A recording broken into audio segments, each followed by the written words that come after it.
pripravničkog staža ili zapošljavanje.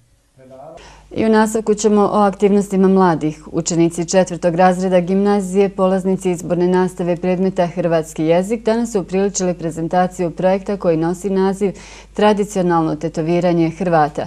Riječ je o običaju koji izumire na našim prostorima.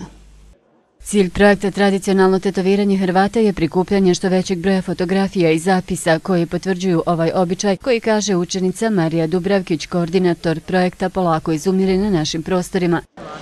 Tradicionalno tetoviranje Hrvata predstavlja neizbrisive tetovaže, to jest tetovaže koji za sobom vuku tradiciju. Najviše to su motivi križeva, zmija, licitarsko srce, zatim inicijala i godina rođenja. Na ovaj način učenici gimnazije u saradnji sa učenicima ekonomske škole Brčko pokušavaju oživjeti i mladima prenijeti istorijske običaje.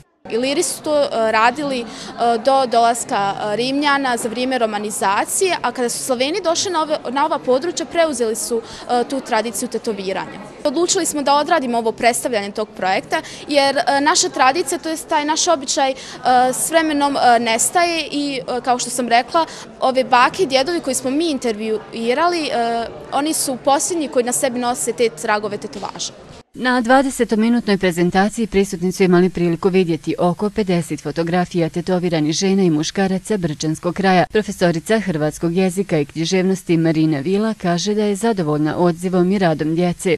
Dakle, 9 učenika sam imala na izbornoj nastavi, zaista svi su pokazali zavidnu znanje i zavidnu energiju kad se tiče ovog projekta i zaista sam zadovoljna njima i ovim prilikom im želim zahvaliti. Također i učenicima ekonomske škole i tehničke škole Brčkog distrikta.